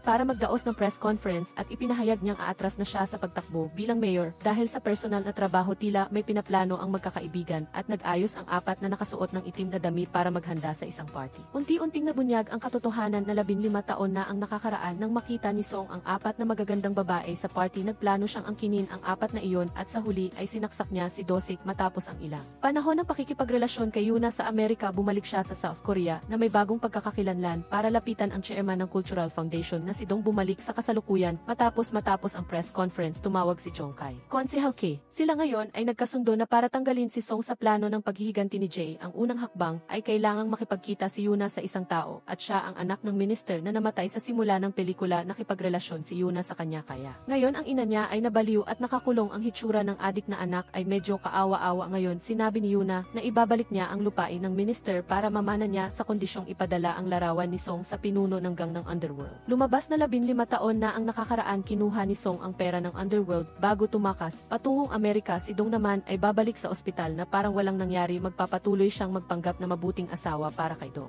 Walang pagdududa si Hami ay inatasan na pumunta sa bar para maghasik ng kalituhan. Sinabi niyang mamamatay si Dong sa loob ng 2 araw at sinabihan niya ang direktor na ibigay ang mga dokumento tungkol sa tunay na may-ari ng bar kung gusto nitong makaligtas. Na hulog nga sa patibong ang mga taong ito. Dumating din ang assistant ni Konsehal Ki para magbigay ng balita na nagbigay ng utos si Jae. Kay Konsehal nag-alala siya kung anong mangyayari kaya nagplano si Song na patayin si Abogada Jesa. Sandaling iyon nagpadala si Yoona ng text sa kanya na nag-aanyaya ng pagkikita sa Shamse bukas ng gabi para ibigay ang mga dokumento ng lupa. Alam niyang kinopya ni Song ang telepono ng asawa para basahin ang mga bagay-bagay kaya nagkunwari si Hami na nag-text kay Dong at inanyayahan silang magkita sa restaurant ni Kang. Pagsapit ng alas 8 ng gabi bukas sa restaurant niya, abala si Kang sa paghahanda para sa 5th anniversary party. Ng pagbubukas ininstala niya ang mga kamera sa labas ng pinto at umupa ng 4 na babae at hiniling sa kanila na mag-ayos ng makeup at buhok. Ayon sa utos kinabukasan naghanda si Dong ng almusal at juice para sa asawa. Bago siya umalis nagbago siya ng ugali ng biglaan na ikinagulat ni Dong. Pagkaalis niya ay nagsimula ng magbihis ang 4 na babae at pumunta sa party ni Kang. Napakaraming bisita at lahat ay nakasuot ng maskara at hindi makilala. Dinala silang lahat ni Kang sa isang sikretong silid at ipinadala ang 4 na stand-in na babae na nakamaskara para pumalit sa kanilang lugar dahil kailangan nilang pumunta sa banyo para mag-ihi. Bago sumali sa party hindi sinasadyang nabangga niya ang isang babae na iisi ni Song at nagbalak itong magbuhos ng gasolina sa banyo at sunugin ito. Ngunit nahuli siya. Sinabi ni Jae na dahil sa kanyang presensya muntik nang mapahamak ang lahat. Kaya nagdesisyon siyang magmaneho at umalis mag-isa sa ibang lugar. Hindi niya alam na ito pala ang totoong bitag na inihanda ni Song at inutusan niya ang kanyang mga tauhan na sundan ang kotse ni Jae para patayin siya nang maabutan nila ito. Nakita nila na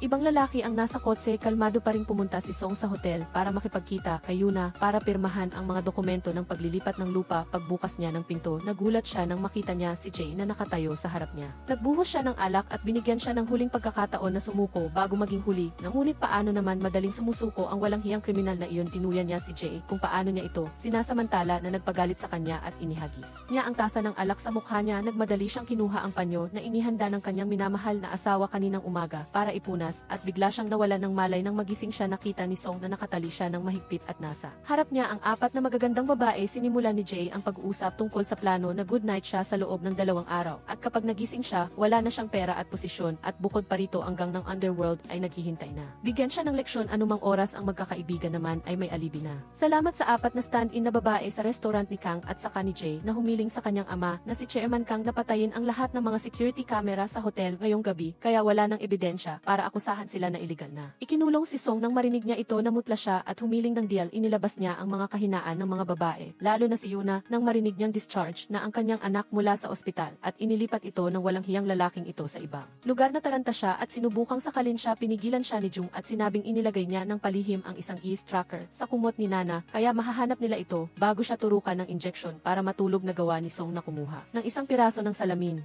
Kinabukasan naglabas ng balita ang mga news tungkol sa orphanage na ginagawang brothel ang mga bata at agad na inaresto ng pulisya ang direktor. Matapang ding lumabas si Jeon at nagkwento tungkol sa Angel Nightclub sa investigation team. Ang direktor ng bar ay natakot kaya ibinigay niya ang mga dokumento na nagpapatunay kung sino ang may-ari nito. Dahil dito nailigtas ni Hami ang kanyang asawa mula sa kulungan. Wala nang aalalahanin si Yuna, kaya hinanap niya ang kanyang anak at nagproseso ng liver donation para sa bata. Ang mga reporter ay nagulat nang makatanggap sila ng mensahe ng pagtatapat mula kay Song na umamin sa pagsasamantala sa mga bata sa orphanage, kaya humingi siya ng pahintulot na magbitiw bilang chairman ng foundation at umatras. Sa pagtakbo bilang mayor, sumagot si Jung sa mga reporter na hindi niya alam kung nasaan ang asawa niya ng gabing iyon. Masayang-masaya ang magkakaibigan dahil sa kanilang tagumpay sa araw na iyon, ngunit hindi nagtagal ang kaligayahan at nakatanggap si V. Ayon ng balita, napatay na si Song. Natagpuan siya ng isang cleaner sa isang nakakatakot na posisyong nakaupo. Biglang tumunog ang telepono at sabay-sabay nakatanggap ang 4 na babae ng isang litrato. Kaya sino talaga ang bumalik at pumatay kay Song? Pagkaalis nila, ang pinakanataranta ay si Yuna dahil takot siyang mangyari muli ang nangyari. 15 taon na ang nakakaraan na wala siyang ginawa pero makukulong siya ng walang kasalanan. Si Song ay patay sa mismong kwarto ni Yuna. Nagmamadaling tinanong ni Yuna ang bawat isa kung ano talaga ang ginawa nila. Sa pagbalik nila sa hotel, siya mismo ay sinundan si Jay. Nang umalis ito ng maaga, si Abogada Jay ay ayaw magsalita kung anong text message ang natanggap niya, kaya nagmamadali siyang pumunta sa hotel at sino ang nagbigay ng suporta para patayin ang lahat ng mga security camera sa hotel. Hindi rin siya nagsalita. Sunod ay ang dahilan kung bakit bumalik si Hami sa hotel, dahil nakatanggap siya ng urgent call mula sa kanyang ina. Sinabi niya na pumunta siya para kausapin si Song, ngunit nang makita niya ito, wala na siyang malay at kinamot niya ang mukha ng ina niya. Dahil sa sobrang takot, tumawag siya kay Hami para pumunta sa hotel at tingnan ang sitwasyon. Sa wakas, turno na ni Jung mula nang tanggapin niya ulit ang posisyon bilang chairman ng foundation.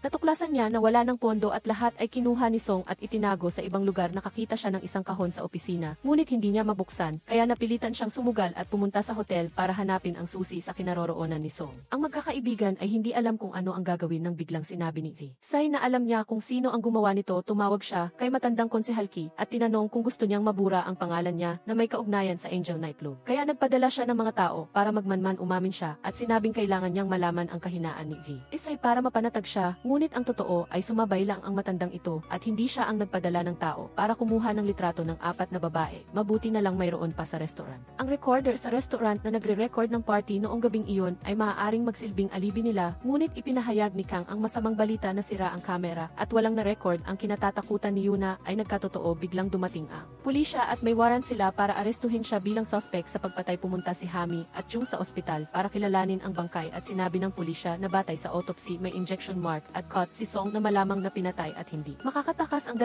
babae sa pagkakasangkot sa kasong ito. Pag-uwi ni Hami, nakita niya ang kanyang ina na naghihintay at ikinuwento niya ang pagpunta niya sa hotel noong nakaraang gabi para makipagkita kay Song, ngunit bago pa siya makapagsalita, sinaksak na siya nito ng piraso ng salamin.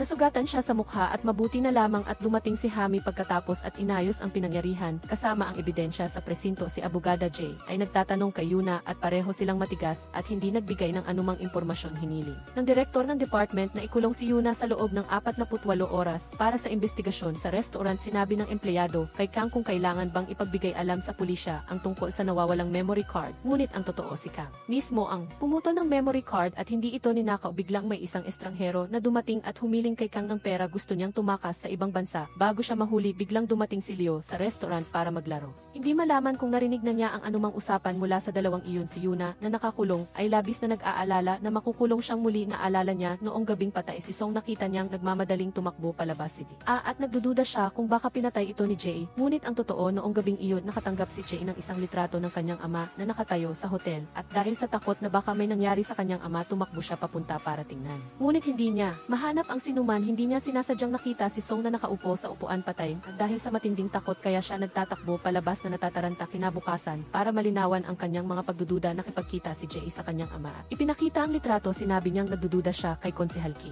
dahil tanging siya lang ang nakakaalam na chairman ang totoong ama ni Jay. Ngunit sinabi niyang alam na rin iyon ni Kang. Agad namang tinanggihan iyon ni Jay dahil si Kang ang pinakapinagkakatiwalaan niya sa mundo. Ang chairman ay nagalit ng husto. Nagtungo ang magkakaibigan sa presinto para magpatulong. Tinanong si Jung kung ano ang ginawa niya sa hotel noong gabing iyon dahil na-record ng malinaw ang lahat sa black box ng kotse. Si Hami naman ay inakusahan ng pagkakaroon ng shady relationship kay Song dahil nakahanap ang pulisya sa telepono nito ng mga record ng paglilipat ng malaking halaga ng pera sa kanya. Si Yuna at Jay naman ay tinanong din ng parehong tanong dahil mas maaga palang binuksan ng security ang mga security camera sa hotel kaysa sa inaasahan. Kaya na-record ang eksena ng kanilang pagdating doon habang naguguluhan at hindi alam kung paano sasagot. Pumasok ang isang pulis para ipaalam na may alibi si Jay at ang nagbigay ng patunay ay si Chairman Kang. Sinabi niya na siya ang nag-utos na patayin ang mga security camera noong gabing iyon dahil nakita niya ang kanyang iligal na anak na si Jay at ayaw niyang may makakita. Bukod pa rito, sinabi niyang may nakita siyang kahinahinalang lalaki sa parking lot noong gabing iyon na nakasuot ng itim itim. Nakap na may letrang AC, ngunit sinabi ni Chairman Kang na hindi niya nakita ng malinaw ang mukha ng taong iyon. Pagkatapos niyang magsalita, bigla siyang inubo at kinailangang isugod sa emergency room, kaya natapos ang pagtatanong ang magkakaibigan. Ay pinalaya at umuwi dahil ang kamera sa hotel ay binuksan ng mas maaga kaysa sa inaasahan. Kaya nagpatunay ito na hindi pumasok si Yuna sa hotel. Sinabi din ni Jay ang relasyon nila ng kanyang ama na si Chairman Kang sa mga kaibigan niya. Si Jung naman ay nag-aalala lang kung saan napunta ang pera na ipinadala ni Song kay Hami. Kung hindi nila mabawi ang pera ngayon, ang Cultural Foundation ay wala ng pag-asa dahil mukhang seryoso ang sitwasyon. Humingi ng pahintulot si Hami na umuwi para magpahinga at tinanong niya ang kanyang ina kung bakit niya tinanggap ang pera ni Song at ginamit ang pangalan niya. At ngayon ang pinakamahalaga ay nasaan na ang perang iyon. Sinabi ng kanyang ina na ipinuhunan niya ito at nalugi silang lahat. Nagmadaling bumisita si Abogada Jay sa ospital para tingnan ang kalagayan ng kanyang ama at doon niya nakita ang asawa at anak ng kanyang ama. Hindi gusto ng mag-ina si Jay dahil alam nilang inilaan ni Chairman Kang ang lahat ng kanyang ipon para sa kanyang iligal na anak. Sa loob ng 15 taon humingi siya ng tawad kay Jay dahil sa pagkakamali sa security camera sa hotel. Ngunit ang pagkakita niya sa lalaking nakaitim na cap noong gabing iyon ay totoo. Si Hami ay nalulungkot at umiinom ng alak para makalimutan ang problema dahil alam niyang gumawa ng malaking gulo ang kanyang ina. Bumalik si Leo at ikinuwento ang nakita niya. Palihim na nakipagkita si Kang sa isang estranghero sa restaurant, ngunit hindi niya alam kung paano niya susolusyunan ang problema ng kanyang ina na ginastos ang lahat ng pera ng Cultural Foundation. Kaya wala na siyang pakialam sa ibang bagay. Si Jung naman ay naninirahan sa iisang bubong kasama si Yuna. Nang makita niyang laging nakadikit ang kanyang anak kay Jung, humiling lamang si Yuna na alagaan siyang mabuti sa hinaharap. Matapos makipag-usap sa kanyang ama sa ospital, agad na pumunta si Jay sa restaurant ni Kang. Alam niyang ang taong nakaitim na cap na nakita ng kanyang ama sa hotel noong gabing iyon ay si Kang. Tinanong ni V. Sai ang kanyang kasintahan kung siya ba ang pumatay kay Song, ngunit itinanggi niyang ginawa niya ito. Gayunpaman, may ilang bagay na kailangan niyang imbestigahan na malinaw at sasabihin niya sa kanya ang totoo. Nalaman niya na ang guard na nagpatay ng security camera sa hotel noong 15 taon na ang nakakaraan kung saan namatay si Dosik ay nasaan na. Sinabi niya na hindi niya matandaan kung sino ang nag-utos napatayin ng kamera, ngunit pagkatapos mamatay ni Dosik binigyan siya ng assistant ni Konsehal Ki ng malaking halaga ng pera at sinabihan siyang tumira sa ibang bansa at huwag nang bumalik sa South Korea sa loob ng 15 taon dahil sa pagkalugi sa sugal ay hinahabol siya ng mga tao, kaya kinailangan niyang bumalik sa kanyang bayan dahil sa pakiramdam na may itinatago. Araw-araw na sinundan ni Kang si Konsehal Ki. Noong gabing patay si Song, nakita ni Kang ang signal na gumagalaw patungo kay Konsehal, kaya iniwan niya ang party at sinundan ang bakas, kaya nakita siya ng ama ni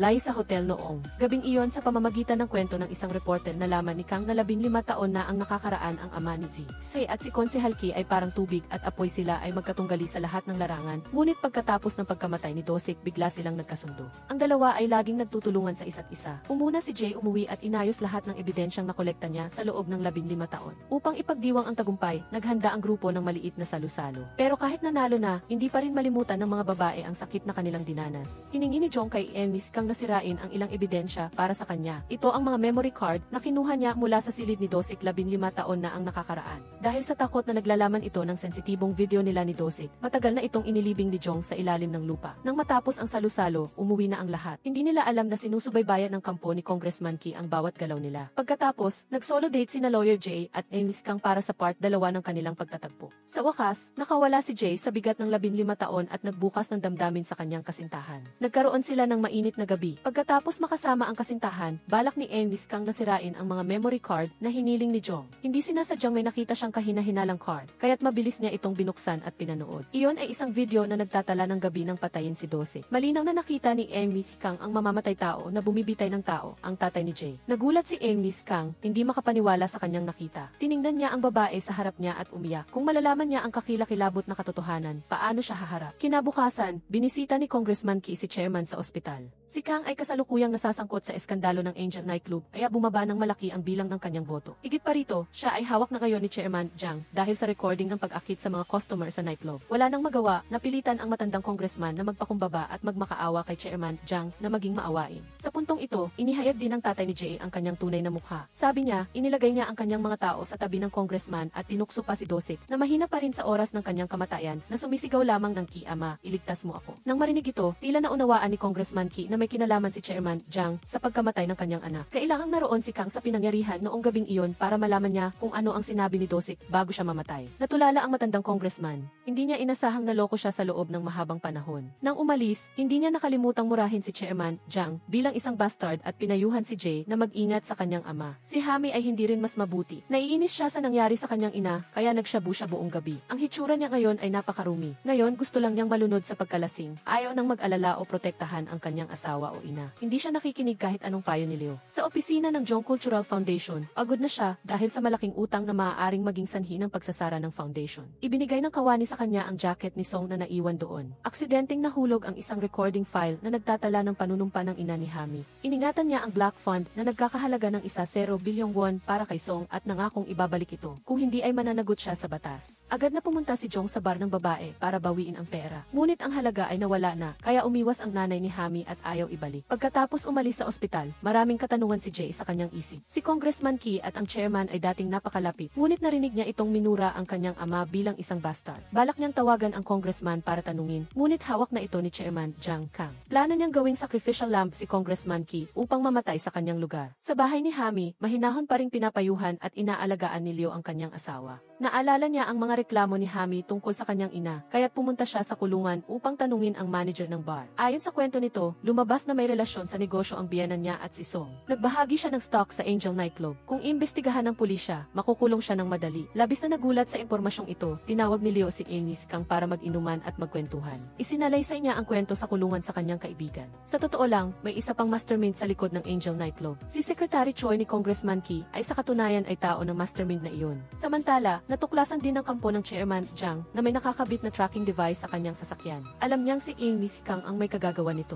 At kasalukuyan ring naghahanap ng memory card sa silid ni Dosik 15 taon na ang nakakaraan. Umuna si Yuna umuwi at sinabi kay Jong na hindi siya makapag-donate ng atay sa kanyang anak dahil may hepatitis si Yuna at ang blood type ni Nana ay bihira. Ang tanging paraan na lang ngayon ay bumili ng organ sa mataas na presyo upang iligtas ang bata. Nagsumbong din si Yuna kay Jay tungkol dito, kaya't hindi niya sinasadyang nalaman na si Jong ay may parehong blood type ni Nana. Inanyayahan ni Lawyer Jay ang kanyang ama at si Amis Kang na magkasabay kumain dahil alam niyang malapit nang mamatay ang kanyang ama, kaya gusto niya siyang tratuhin ng mas mabuti. Biglang, nakatanggap si Jay ng tawag na nagpapahayag na nagpakamatay si Congressman Ki sa pamamagitan ng pagtalon mula sa isang gusali. Nagkunwari si Chairman Kang na nalulungkot at humingi ng paumanhin na umalis sa G restaurant. Sinabi ni Jay sa kanyang ama na dumaan sa kanyang bahay para maghapunan at may kailangan siyang itanong. Lumabas na pinilit ng Chairman Jang na magpakamatay si Congressman Ki sa pangakong aalagaan niya ng mabuti ang mga kamag-anak nito. Inutusan si Secretary Choi na alisin ang lahat ng bakas, ngunit sadyang iniwan ang telepono ni Congressman Ki na nakaimbak sa isang safe. Kalaunan, pumunta si Jay sa supermarket para maghanda ng hapunan, habang si Amis Kang naman ay pumunta sa law office upang makipag-usap ng pribado sa kalihim ni Jay. Ang lalaking ito ay napakatapat at tapat sa kanyang amo, kaya't humingi ng tulong si Amis Kang sa kalihim, ngunit hindi muna sabihin kay Jay. Pagkatapos, pumunta si Amis Kang sa hotel upang makipagkita sa Chairman Jang.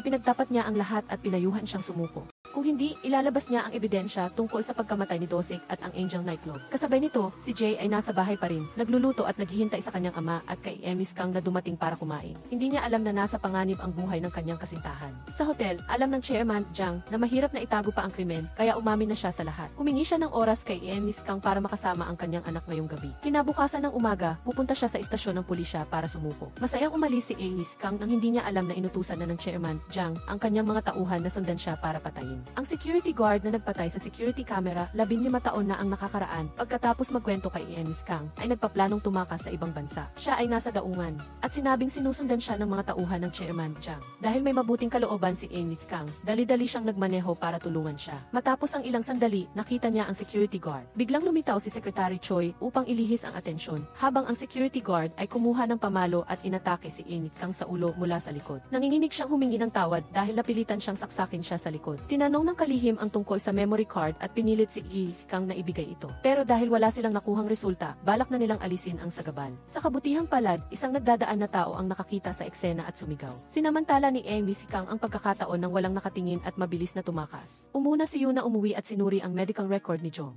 Totoong magkapareho sila ng blood type ni Nana, ngunit itinatago niya ito. Sa ibang banda, dumating si Chairman Jang Kang upang makipaghapunan sa kanyang anak na si Jay at nagpanggap na walang nangyari. Narinig pa niya si Jay na nagmamalaking ikakasal na sila ni Amis Kang. Si Jay ay naiinip dahil matagal nang naghihintay, ngunit hindi pa rin dumarating ang kasintahan. Si Amis Kang naman ay maswerte na nakatakas at nailigtas ng isang nagdaraan. Siya ngayon ay papunta na sa bahay ni Jay upang isiwalat ang katotohanan. Hinatid niya ang kanyang ama sa labas at nakita si Amis Kang na puno ng dugo. Papatawid sana siya sa kalsada nang biglang sumalpok ang sasakyan ni Secretary Choi na tumama sa kanyang dibdib. Natumba si Jay, umiiyak at tinawag ang pangalan ng kasintahan. Sa loob naman, pagkatapos ayusin ang gulo sa bar, inihatid ni Jong ang mag-asawang Hami. Sa kwento kwento ni Leo, nalaman niyang nag-drug si Hami kamakailan dahil sa stress at hindi pagkakaunawaan sa kanyang ina. Dahil alam niyang nababagabag ang kanyang matalik na kaibigan, nagdesisyon si Jong na itapon ang recording na ebidensya na tumanggap ang ina ni Hami ng pera mula kay Song. Nabalitaan ng buong magkakaibigan ang masamang balita. Nagmamadali silang pumunta sa ospital dahil isinugod si Ines Kang sa emergency room. Ang pinaka nagdurusa ngayon ay si Jay. Hindi pa kailanman nawala ng pag-asa ang babaeng ito at umiyak ng labis. Pagkaraan ng 3 araw ng pagkamatay ni Ines Kang, si Jay ay parang walang kaluluwang katawan, laging nakakulong sa kanyang silid. Tama lang dahil siya ang lalaking lubos niyang minamahal, na pinagkakatiwalaan at pinakamamahal niya sa mundo. Ang grupo ng magkakaibigan ay kailangan pa ring harapin ang mga kasalukuyang problema. Naghihirap si Hami dahil ang kanyang ina ay sangkot sa Angel Nightclub at nawala pa ang malaking halaga ng pera. Si Jong naman ay nasa bingit ng pagsasara ng Cultural Foundation. Si Yuna ay patuloy na naghahanap ng angkop na atay para sa kanyang anak. Pero ang mga nagbebenta ng organo ay humihingi ng napakataas na presyo na hindi nila kayang bayaran. Sa gitna ng pinakamahihirap at pinakawalang katiyakan na panahon, nakakita sila ng isang PC na makakapagligtas sa kanila, si Chairman Jiang Kang. Kusa siyang nakipag-ugnayan at humiling na makipagkita sa lahat. Si Lawyer Jay, na nakalubog pa rin sa kanyang kalungkutan sa bahay, ay dinalaw ng kanyang personal na kalihim na nagkwento tungkol sa pagpunta ni Avis Kang sa opisina upang humingi ng tulong. Kung sakaling may masamang mangyari sa kanya, hiningi niya sa kalihim na sabihin kay Jay na i-access ang kanyang cloud account. Ang password ay isang mahalagang petsa na sila lang ni Avis Kang ang nakakaalam. Pagkatapos ng ilang sandali ng pag-iisip, matagumpay na nag-login si Jay sa cloud ni Avis Kang. Nag-iwan siya sa kanya ng recording na nagkukwento ng lahat ng kanyang naimbestigahan at pati na rin ang video ng Chairman Jiang Kang na sinasaksak si Dosik hanggang mamatay. Nagalit si Jay sa katotohanan tungkol sa kanyang ama. Samantala, dumating na ang grupo ng magkakaibigan sa hotel upang makipagkita sa Chairman Jiang. Direkta siyang nagtanong, sinabing alam niyang nahihirapan silang tatlo at nag-alok na tutulong sa kanila sa kondisyon na putulin nila ang kanilang pagkakaibigan sa kanyang anak ni Chairman Jiang Kang. Nagulat ang mga babae sa kondisyong ito, ngunit totoo ngang nasa critical silang sitwasyon, walang pagpipilian. Kinabukasan, sinubukan ni Jay na bumangon mula sa sakit at nagpasya na ipaghiganti ang kanyang kasintahan. Ang una niyang puntirya ay si Secretary Choi na laging kasama ng Chairman Jiang. Tiyak na ang kanyang apartment ay nagtatago ng maraming mahahalagang ebidensya. Ang susunod na target ay ang asawa at anak ng Chairman Jiang Kang. Inanyayahan sila ni Jay at sinabing ang Chairman Jiang ang utak sa likod ng Angel Nightclub. Kung ayaw nilang madamay, dapat siyang diborsiyuhin. Nalaman ni Chairman Jiang Kang na kumikilos na si Jay, kaya ginamit niya ang kanyang huling alas. Tinulungan na niya ang grupo ng magkakaibigan sa kanilang mga problema at inanyayahan sila sa isang abandonadong construction site. Umamin ang Chairman Jiang na siya ang nagtatag ng dating Angel Nightclub at ngayon ay magbubukas ng isang bagong lihim na nightclub. Ang bawat isa ay binigyan ng maskara at inatasan na maging tagapamahala ng club. Kung hindi papayag ang tatlong babae, kailangan nilang ibalik ang lahat ng tulong na ibinigay niya noon. Pagkatapos ng ilang araw ng pag-iisip, pumayag ang mga babae na sumama sa Chairman Jiang Kang at putulin ang ugnayan kay Lawyer Jay. Nangako siyang tutulungan silang tatlo na maging pinakamayaman at pinakamakapangyarihang tao sa Korea. Si Jay, na walang sinuman sa kanyang tabi, ay tiyak na mangangailangan ng kanyang proteksyon. Pagkatapos sabihin iyon, inanyayahan ni Chairman Jiang Kang ang kanyang anak na babae sa hotel upang magkita at mag-usap. Dito, nakita ni Jay ang kanyang mga kaibigan at nagulat nang kumampi sila sa kanyang ama. Labis siyang nasaktan nang sabay-sabay siyang tinalikuran ng kanyang mga kaibigan at ng kanyang ama. Sa puntong ito, ikinuwento ni Chairman Jiang Kang ang nangyari 15 taon na ang nakalipas. Noong panahong iyon, dahil sa ambisyon sa politika, binalak ni Congressman Ki na kunin ang Angel Nightclub dahil ito ay dinarayo ng lahat ng opisyal ng gobyerno. Hindi mananatiling tahimik ang Chairman Jiang Kang kaya't kinausap niya si Song. Si Song ay isang sikat na male escort sa bar noong panahong iyon. Dahil ang anak ni Congressman Ki ay madalas pumunta sa bar para magdroga, gusto ng Chairman Jiang na kunan ni Song ng litrato ang sandaling iyon. Kaya, makukuha niya ang kahinaan ni Congressman Ki. Bagamat nakangiti at nagpapatawa, palaging tinutukso ng matandang congressman si Chairman Jiang Kang bilang isang manugang lamang na nagkaroon ng tagumpay dahil sa pag-aasawa ng mayaman. At palagi siyang nagbabalak na kunin ang Angel Nightclub. Nang makita niyang hindi na maaaring ipagpaliban ang plano, pinatay ni Chairman Jiang Kang ang mga security camera noong gabing iyon upang madaling kumilos si Song. Ang layunin ay kunan ng video si Yuna na darating sa hotel at pagkatapos ay gumawa ng gulo sa silid ni Dosik. Gayunpaman, hindi sinasadya ang pagdating ni Jay. Nang dumating si Chairman Jiang Kang sa eksena, nakita niya ang dalawang binata na naglalaban at inakala na si Dosik ang nang-rape sa kanyang anak kaya't sinaksak niya ito hanggang mamatay. Kalaunan ay nalaman niya na si Song pala ang tunay na may kagagawan kaya't iniksyonan niya ito ng lason hanggang mamatay. Si Ines Kang naman ay pinatay dahil ginamit niya ang ebidensya para manakot at humingi ng pera. Nagtapos ang Chairman Jiang sa pagsasabing umaasa siyang isuot ni Jay ang maskara at kumampi sa kanya. Gayunpaman, si Jay ay isang taong may integridad at hindi pumapayag sa kasamaan, kaya't mariin siyang tumanggi. Gumamit siya ng isang hamak na paraan, nagpakalat ng masamang balita tungkol kay Jay sa media upang itulak ang kanyang anak sa isang sulok. Sa harap ng sitwasyong iyon, hindi nag-atubili si Jay dahil mayroon mayroon pa siyang mga kaibigan na handang tumulong. Lumabas na ang tatlong babae ay nagpapanggap lang na kumakampi sa chairman, Jiang Kang. Ang totoo, palihim pa rin silang tumutulong sa plano ni Jay. Dahil walang gustong madamay pa sa karumal-dumal na nightclub na iyon. Samantala, nagdesisyon si Jong na mag-donate ng kanyang atay kay Nana pagkatapos niyang manganak. Kinabukasan, nagpanggap si Jay na masunurin at pumunta sa kanyang ama. Sabi niya, dahil patay na ang kanyang kasintahan, tinalikuran siya ng kanyang mga kaibigan at nasira ang kanyang reputasyon at karera. Nawala na ang lahat sa kanya, kaya't nagdesisyon siyang kumampi kay Chairman Jiang Kang. Masayang-masaya ang Chairman Jiang nang makitang sumuko ang kanyang anak. Ngunit tila hindi nagtitiwala si Secretary Choi kay Jay. Nang ihatid niya si Jay, binigyan pa siya ng mga babala, ang pumatay sa aking kasintahan ay magbabayad ng 100 beses. Nataranta si Secretary Choi, kaya't palagi niyang sinusundan at binabantayan ang bawat galaw ni Jay. Inanyayahan ng mag-inang Hami si Chairman Jiang Kang sa bar para mag-usap. Sinabi ni Hami na noong bumili siya ng gamot, nalaman niyang madalas kunin ni Secretary Choi ang mga gamot mula sa Angel Nightclub at ibenta ito sa ibang mga bar para kumita. Nagbabala siya kay Chairman Jiang Kang na mag-ingat sa kanyang kasama. Pagbalik ni Secretary Choi, iniulat niya sa Chairman Jiang na nakita niya si Jay na nakikipagkita ng pribado sa mga miyembro ng nightclub. Gayunpaman, nagkaroon na ng hinala ang Chairman Jiang sa kanyang tauhan. Natuklasan din niya na ang bank account ni Secretary Choi ay may malaking halaga ng pera na kinuha mula sa Angel Nightclub. Nawala ng tiwala at natatakot na traidurin siya, inutusan niya ang pagpatay sa kalihim. Kinabukasan, nakipagkita siya sa grupo ng magkakaibigan at ipinahayag na magkasama silang bubuo ng isang bagong mundo. Pagkatapos niyang magsalita, kinuha ni Jay ang kahon ng maskara at ibinato ito sa pader. Naglabas ng baraha ang grupo laban sa matandang Kang. Ipinahayag ni Jay na nakuha na niya ang mahahalagang ebidensya na nag-ugnay sa kanyang mga krimen mula kay Secretary Choi. Lumabas na ng hinahabol si Secretary Choi. Naroon na ang tauhan ni Jay at kinuha ang lahat ng ebidensya. Kalmado pa rin si Chairman Jiang Kang at sinabing mananalo ang kapangyarihan laban sa batas at malapit na siyang makalaya. Pagkatapos magsalita, pumasok ang ilang pulis at ikinulong siya at dinala sa istasyon.